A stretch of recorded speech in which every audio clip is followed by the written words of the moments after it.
Gujarati news channel को like करें, share करें और सब्सक्राइब करें।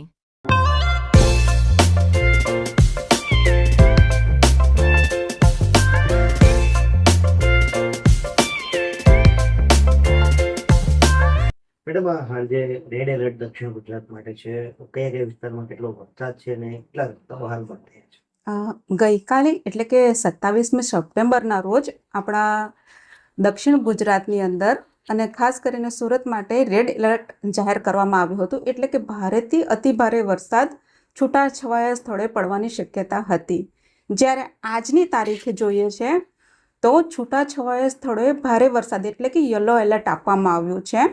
અને ગઈકાલની સ્થિતિ જોઈએ તો આપણા સમગ્ર સુરત જિલ્લાની અંદર 43.3 mm સરેરાશ વરસાદ પડેલો હતો.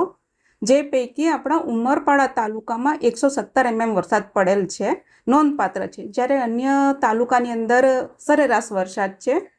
આજે 12 વાગ્યા સુધીનો વરસાદની ગણતરી કરીએ છીએ તો આપણો સરેરાશ વરસાદ 11.2 mm છે.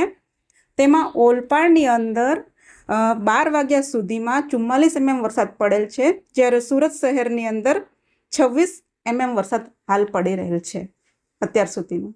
મેડમ કઈ કઈ પ્રકારે તકેદારીના પગલાં અહીંયા વિભાગ તરફથી લેવામાં આવી રહ્યા છે અને કોઈ બી એલર્ટ આપવામાં આવ્યું છે? યસ, ગઈકાલે રેડ એલર્ટ હતું ત્યારથી આપણે સમગ્ર જિલ્લાના વહીવટ તંત્રને એલર્ટ કર્યું છે અને સાવધાનીના પગલાં લેવા માટે તમામ અધિકારીઓને જણાવવામાં આવેલ છે. નીચાણવાળા વિસ્તારો પર કઈ રીતે હાલ નજર રાખવાની? નીચાણવાળા વિસ્તારો માટે પણ તંત્રને આપણે એલર્ટ કર્યું છે કે જેથી નીચાણવાળા વિસ્તારો કે જ્યાં પાણી ભરાવાની શક્યતા હોય, નદી નાળાના કિનારે વસતા લોકો હોય, એ લોકો નદી નાળા કિનારે ન જાય અને સલામત સ્થળે પોતે રહે એવી સૂચના આપવામાં આવેલ છે.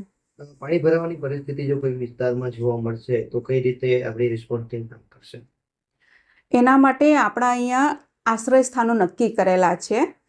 જિલ્લાના જે તે જિલ્લાના તાલુકા લેવલે મોસ્ટ ઓફ આપણે પ્રાથમિક શાળાઓ જે છે એને આશ્રય સ્થાન તરીકે નિયુક્ત કરેલી હોય છે.